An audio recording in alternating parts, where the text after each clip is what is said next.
Bagaimana kamu memanfaatkan atau mensyukuri talenta kamu bisa jadi sesuku 50 sen. Ya. Lalu nanti jadi 100 rupiah, lalu baru banyak kan gitu ya. Tapi jangan terlalu banyak. Segala sesuatu yang terlalu tidak baik. Ya enggak? Terus gimana, Pak? Termasuk baik pun kalau terlalu baik tidak baik.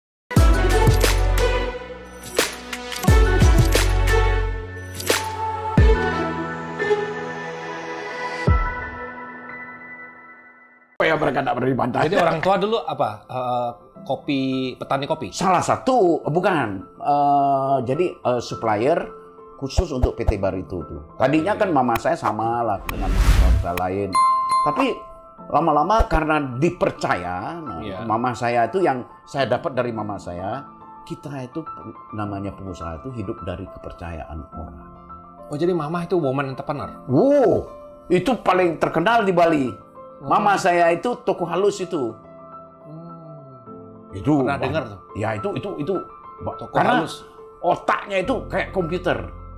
Waktu itu kan belum ada komputer. Ya. Jadi dia tuh buka kasir itu kayak cash register. Buka kasir nyusuk berapa barangnya dipotong, dia tahu semua. Nggak perlu pakai sempua itu, nggak perlu. Semua ada dia. Semua. Tapi dia artinya kalau ibu saya itu Nyonya Gemuk namanya, memang dia moloh gitu. Kalau papa saya Yogi, dia orangnya tidak terlalu aktif, ambil pusing terhadap kehidupan keduniaan ini. Dan mama saya yang hebat. Jadi yang berperan tuh mama saya. Jadi saya banyak di bawah pemerintahan mama saya.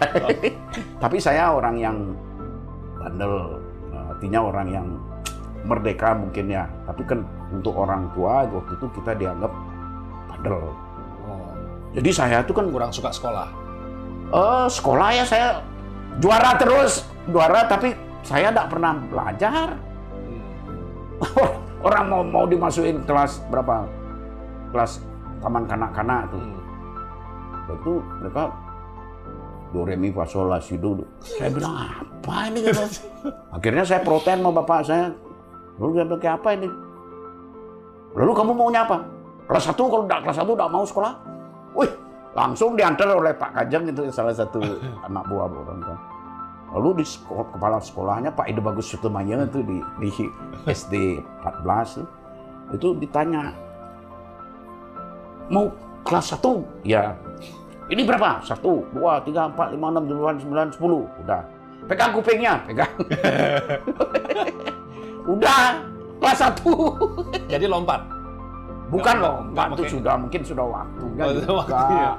Nah, tapi ya terus, tapi kan biasanya orang harus masuk TK dulu. Tapi ya saya nggak mau, orang apa itu? Nggak perlu lah ya. Terus orang saya 5 tahun, umur 5 tahun itu sudah hafal peta dunia kok. Di mana, terus Fiat, apa panjangnya. Walaupun salah, kan Fiat tuh Fabricano. Italiano Automobilino, Torino itu T-nya itu. Iya, itu sudah paham dari umur 5 tahun. Umur 5 tahun udah, makanya kalau guru-guru saya tuh bingung dia ini anak ini ngapain sekolah lagi nih. Tapi kan ya sudah ikutnya ketua kelas terus. Padahal nggak pernah ikut ngurus apa. Nah, tapi secara akademis bagus nilai-nilainya. Selalu saya tuh nggak ada masalah. Jadi saya itu kayak gimana caranya nggak suka belajar tapi akademis bagus? Nah ini makanya saya nggak tahu. Saya itu kan orang yang suka bisa, tidak suka belajar. Bisanya saya suka, tapi belajarnya tidak perlu, bukan apa. Dan kan benar orang yang namanya. Ya kadang-kadang gurunya kan juga yang diajar yang pelajaran yang. Jadi lebih pintar dari guru juga bisa jadi? Enggak. Kemungkinan enggak. Cuma saya belum pernah merasa begitu. Cuma ya kemungkinan benar. Karena kan bacaan saya kan, saya umur 11 tahun sudah bacaannya Swami Vivekananda, Mahatma Gandhi, yang kayak gitu. Ensiklopedi, yang orang belum tahu itu binatang apa itu. Berat-berat ya bahasanya? Nah, sebetulnya tidak berat. Cuma kan sebentar lalu dan tidak ada yang perlu saya buktikan kepada siapa. Saya juga tidak pernah. Jadi akhirnya lulus SD, SMP? Orang saya waktu SD itu, kan saya begitu selesai ujiannya, saya lucunya besoknya itu kan belajar sekarang ilmu pengetahuan umum bahasa Indonesia ujian. Tapi ya Jadi ada masalah. Sekarang saya selalu duduk di depan. Dan saya gitu, perhatikan. Jadi itu terus masuk. Nah, tak perlu ulang apa. Ya. Nah cuma ya, udah gitu kan saya libur ke Singaraja. Terus ada berita, oh Kok Kuang kamu sudah diterima. Nama saya kan Kok Kuang. Kamu diterima di SMP 1. Orang lain setengah mati mau masuk SMP 1. Jadi saya malah diterima langsung. Berarti ya secara akademis saya sudah jadi inceran lah. Lo dulu waktu SMA kan saya cuma 3 orang yang dapat bahasa Indonesia 9. Seluruh Denpasar. Jadi dari dulu memang ahli bahasa ya? Bukan, saya bukan ahli bahasa, tapi saya secara semantik kuat. Semantik itu artinya bagaimana diksi memilih kata itu supaya tepat. Itu memang saya. Linguistik ya, intelijennya linguistik ya Pak? Enggak juga, saya enggak tahu saya ini apa. Ya. Tapi ya saya memang suka kalau saya mengerti kata itu, mengerti sampai benar-benar mengerti lah. Artinya cukup untuk hidup, nah untuk bahkan lebih dari cukup. Akhirnya tamat sampai S1. Lalu saya waktu SMA, karena di sini kan sekolahnya tidak bagus, dan saya memilih sosial, budaya sosial. Itu karena tidak sedang sama gurunya. Ada beberapa guru saya tidak suka. Ya saya mungkin secara itu saya tidak mau tuh. Oleh kepala sekolahnya, susternya bilang, kamu harusnya di Paspal, tidak mau. Nah lalu kan di sini ya ekonominya di UNUD kan belum bagus. Tahun 70 saya lulus. 1970 akhirnya saya pergi ke Surabaya. Nah, saya tes di beberapa universitas. Ya pertama tentu Erlangga. Tapi begitu pengumuman tidak ada nama saya. Tahu dah apa yang terjadi?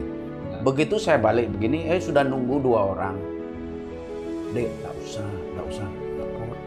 Nanti ada jalur, dia bilang. Jalur khusus? Iya. Loh, Bapak siapa? Oh, kami di tata usaha. Gampang itu, dia bilang. Tapi ya, yang penting ada biaya, gitu. Saya dengar gitu kan sudah tidak senang, gitu. Kenapa pendidikan orang sudah dididik kayak begitu, gitu. Tapi ya sudah, akhirnya saya diterima di IKIP juga, IKIP Surabaya. Tapi itu ada Pak Kolonel Sulandre SH, itu temennya Pak Cok Oke, Pak Cok Mayor Oke Sudarsono itu kan itu kayak orang tua saya gitu loh. Jadi ketika saya diterima di sana, saya tidak mau ngambil itu karena saya khawatir nanti orang berpikir gara-gara kenal lalu saya diterima, itu saya tidak mau. Akhirnya saya masuk di Widya Mandala. Yang menerima saya tanpa ada siapa yang saya kenal sana saya masuk. Nah cuma baru 2 semester di sana kan ujian akhir tuh, tapi kan gurunya ada yang dosennya salah ngajar gitu loh. Nah saya tegur dia, ini apa nih Bapak salah loh Pak, saya bilang. Saya sudah jadi dosen 10 tahun, dia bilang. Bapak baru jadi dosen 10 tahun. Saya sudah jadi manusia 20 tahun. Nggak ada masalah nih Pak. Besok saya bawain Bapak referensinya. Bapak salah. Marah-marah dia. Besoknya tak bawa referensi. Ternyata benar dia salah.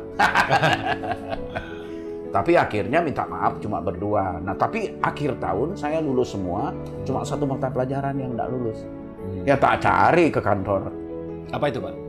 Ya nggak usah diceritain. Tapi belakangan dia ikut seminar saya. Banyak loh. Guru saya juga terpaksa karena dikti yang mewajibkan dia harus ikut seminar saya. Jadi saya ini nggak tahu saya itu siapa. Padahal titelnya nggak punya. Jadi masih hidup dia? BSS. Masih hidup dia dosennya itu? Masih, kapan tuh pernah ikut saya punya seminar. Tapi ya. Nyesal dia menggagalkan. Artinya dia sudah waktu itu sudah nyesal. Saya lihat kalau akhirnya dia memang. Tapi saya bersyukur gara-gara itu saya membuang diri ke Jerman toh. Kalau tidak ada itu kan saya di sini. Belajar apa Pak di Jerman? Saya di Jerman hanya buang diri dulu. Lalu ditawarin sekolah apa gizi, tertarik. Gizi kan jarang itu waktu itu. Oh bener nih, tahu-tahu baru ke sana. 96% cewek semua. Muridnya? Ya. Waduh ini kayak apa nih? Kan GR juga. Bagaimana melayani cewek begini? Nah itu GR-nya, tapi mindernya apa? Ih, nanti kalau sering bergaul sama cewek nanti jadi malah-malah jadi cewek juga. Nah, akhirnya kemudian ditawarin sekolah kan Jaya Sprana di sana. Jadi dia yang narik saya ke sana. Yeah. Artinya, udah kamu lebih baik di Jerman ya. Kamu di Indonesia kamu terlalu terlalu merdeka, kamu udah jadi enggak. Kalau di Jerman itu katanya satu dosen itu mengawasi beberapa anak murid mahasiswa itu. Tapi kalau sampai mahasiswa aja tidak lulus, yang dimarahin dosennya bukan murid. Jadi tutorial lah di sana. Jadi sistemnya beda lah. Kalau jadi ngambil apa Pak di sana waktu itu? Akhirnya saya ngambil ini yang dapat gaji semester kedua, dapat gaji, yaitu perhotelan. Oh, oke. Hotel management gitu. Bukan sekolah perhotelan. Hospitality. Di Jerman itu namanya Hotel Fachschule. Oh. Jadi banyak orang ada insinyur, dan kalau dia mau belajar itu ya di sana. Jadi itu kayak kayak bukan akademi juga, bukan kayak sekolah aja. Tapi yang paling menarik bagi saya, semester kedua dapat gaji. Ini sekolah apa ini? Akhirnya itu jadi asisten dosen. Bukan, akhirnya saya kan jadi ini waiter di sana. Oh, jadi kerja malah. Iya, itu kan perlu duit. Jadi ya saya pernah juga mata duitan, pernah. Nah, ya. Kalau enggak mata duitan, nanti sakit mata apa pakai bayar. Pak pernah jadi mimpi untuk jadi pengusaha nggak entrepreneur waktu itu? Waktu muda. Jangan-jangan ini mimpi nih, dah. Memang lagi mimpi kita. Artinya saya mungkin ya kalau saya katakan bahwa saya tuh belum pernah punya cita-cita. Mimpi lagi nah. Ya. Keinginan tapi ada. Keinginan biasa aja, misalnya mau ingin makan, ingin minum, itu mau ingin istirahat, mau tidur. Tapi biasalah, tidak ada yang obsesi, itu tidak ada. Biasa. Tapi dulu kalau ditanya orang pengen jadi apa, itu apa? Itu biasanya orang tua yang mau. Begitu saya bawa rosokan mau jadi insinyur katanya. Nanti kalau saya bawa main-main dokter, mau jadi dokter, itu kan. Tapi mama maunya bapak jadi apa? Nggak tahu. Pengharapannya?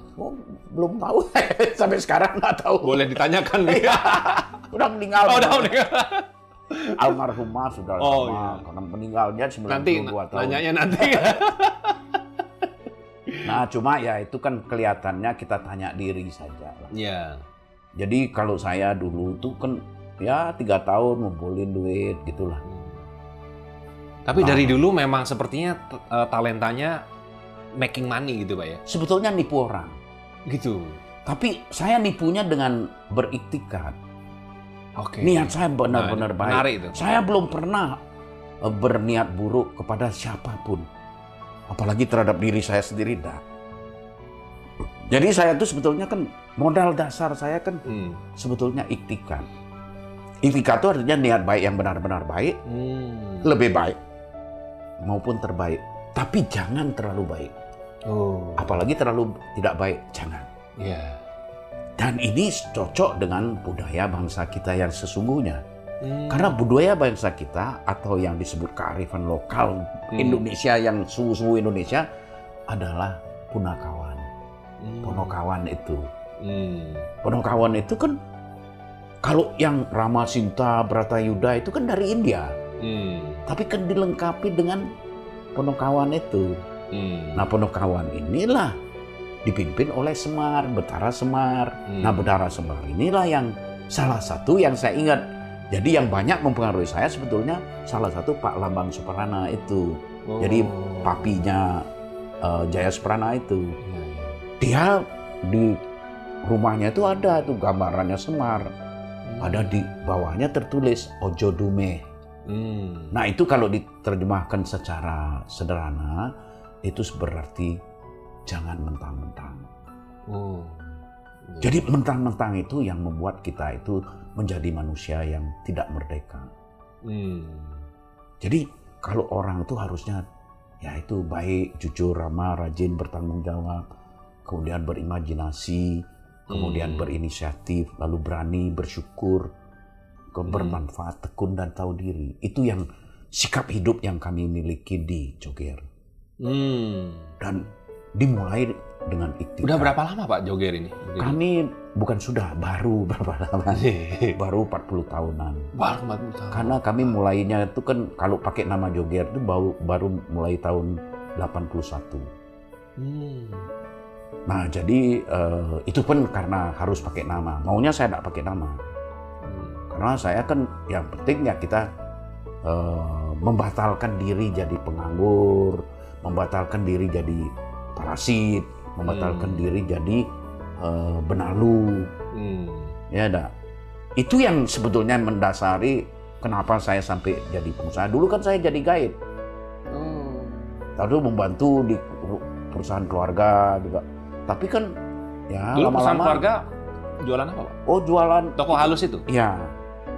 Jualan. Sampai sekarang ada itu. Masih PT halus sekarang. PT jadi PT.